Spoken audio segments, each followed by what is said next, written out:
नमस्कार मित्रांनो, स्वागत आहे तुमचे शेतकरी मित्रांनो. आपण बघू शकतो की राज्यामध्ये काही परिसरामध्ये पुन्हा एकदा पाऊस वाढण्याची शक्यता आहे. मित्रांनो, राज्यातील अनेक भागामध्ये सध्या ढगाळ हवामानासह तुरळक ठिकाणी पाऊस पडत आहे. विशेष करून आपण बघितले की राज्यातील दक्षिण महाराष्ट्र आणि पश्चिम महाराष्ट्रात पुन्हा एकदा पाऊस वाढण्याची शक्यता आहे. सांगली, सातारा, कोल्हापूर या परिसरात तुरळक ठिकाणी मेघगर्जनेसह वादळी वाऱ्यासह पाऊस होण्याची शक्यता आहे. मित्रांनो, आपण बघू शकतो की अरबी समुद्रामध्ये सध्या कमी दाबाचे क्षेत्र निर्माण झाल्यामुळे राज्यातील काही परिसरामध्ये पुन्हा एकदा पाऊस वाढण्याची शक्यता आहे. वाऱ्यांचा वेग देखील त्या ठिकाणी वाढला असून राज्यामध्ये काही परिसरात थंडी देखील दिवसा जाणवत आहे. रात्री देखील थंडीचा कडाका त्या ठिकाणी वाढला असून विशेष करून आपण बघितले की राज्यातील मराठवाडा, विदर्भ या परिसरात ढगाळ हवामानासह तुरळक ठिकाणी पाऊस होण्याची शक्यता आहे. तसेच पश्चिम महाराष्ट्र आणि त्या ठिकाणी आपण बघू शकतो दक्षिण महाराष्ट्रात काही भागामध्ये पुन्हा एकदा पाऊस वाढण्याची शक्यता आहे.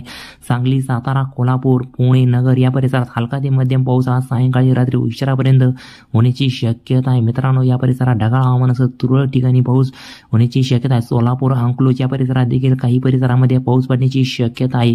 विशेष करून आपण बघितले की विदर्भात फक्त ढगाळ हवामान राहण्याची शक्यता आहे. तसेच इकडे आपण बघितले की नगर आणि पुणे या परिसरात ढगाळ हवामानासह तुरळक ठिकाणी पाऊस होण्याची शक्यता आहे. कोकण आणि आसपासचा परिसर या परिसरात देखील अनेक भागामध्ये ढगाळ हवामानासह तुरळक ठिकाणी पाऊस पडण्याची शक्यता आहे. विशेष करून विदर्भात त्या ठिकाणी हवामान कोरडे राहणार असून तुरळक ठिकाणी ढगाळ हवामान निर्माण होण्याची शक्यता